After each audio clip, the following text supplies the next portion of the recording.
பருவமழை காலங்களில் வேலைவாய்ப்பை இழக்கும் உப்பள தொழிலாளர்களுக்கு இதுவரை இல்லாத அளவிற்கு திராவிட நாயகனின் திராவிட மாடல் ஆட்சி 2021ஆம் ஆண்டு அமைந்த பிறகு 14/12/2021 அன்று ஒரு அரசாணை வெளியிடப்பட்டு அன்று முதல்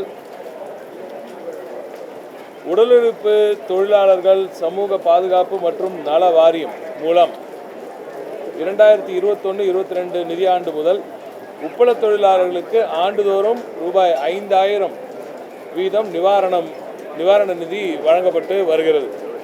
இதுவரை மொத்தமாக 49,173 தொழிலாளர்கள் குடும்பங்கள் பயனடைந்துள்ளன. இதன் மூலம் இதற்காக ஏறத்தாழ 25 கோடி ரூபாய் நிதி வழங்கப்பட்டுள்ளது. குறிப்பாக சொல்ல வேண்டும் என்றால் 2021-22க்கு முன்பு இந்த திட்டமே இல்லை. அப்படி இந்த மாதிரி ஒரு ரொம்ப சின்ன குரூப் ஆஃப் பீப்புள், அதனால் இவங்களை ஏன் கவனிக்கணும் என்று விட்டுவிட்டார்களா என்னன்னு தெரியல. ஆனால் திராவிட நாயகன் அவர்களின் ஆட்சி மலர்ந்தவுடன் அவர்களையும் நிச்சயமாக அவர்களுக்கும் நிவாரணத் தொகை, இந்த மழைக்கால நிவாரணத் தொகை வாங்க வேண்டும் என்ற நோக்கத்துடன் முதல் ஆண்டு 6472 பயனாளிகளுக்கு இந்த திட்டத்தின் மூலம் 5000 வழங்கப்பட்டது. இதற்காக 3 கோடி ரூபாய் ஏறத்தாழ ஒதுக்கப்பட்டது.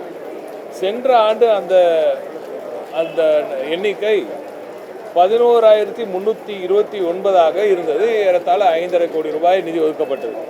இந்த ஆண்டு புதிதாக 233 நபர்கள் அதில் மேலும் இணைக்கப்பட்டு மொத்தமாக 16,562 நபர்களுக்கு 5000 வீதம் 8,28,00,000 ரூபாய் நிதியை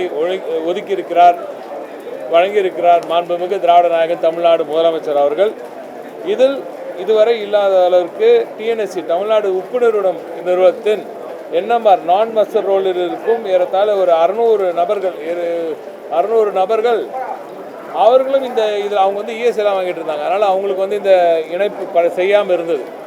அதனால் சமீபத்தில் நமது மனு முதலமைச்சருடன் இதை கலந்து ஆலோசித்து அவர்களுக்கும் நம்ம தமிழ்நாடு டிரான்ஸ்வால்ட் மூலியமாக அந்த நிதி வழங்கலாம் என்று முடிவெடுக்கப்பட்டு இன்று முதல் அவர்கள் 600 பேருக்கும் அந்த டிரான்ஸ்வால்ட் கார்பரேஷனில் இருக்கிற இந்த 600 பேருக்கும் இன்று 5000 ரூபாய் நிச்சயமாக விடுவிக்கப்படும் என்ற அந்த நல்ல செய்தியை தங்கள் வாயிலாக அனைவருக்கும் தெரிவித்துக் கொள்கிறேன்.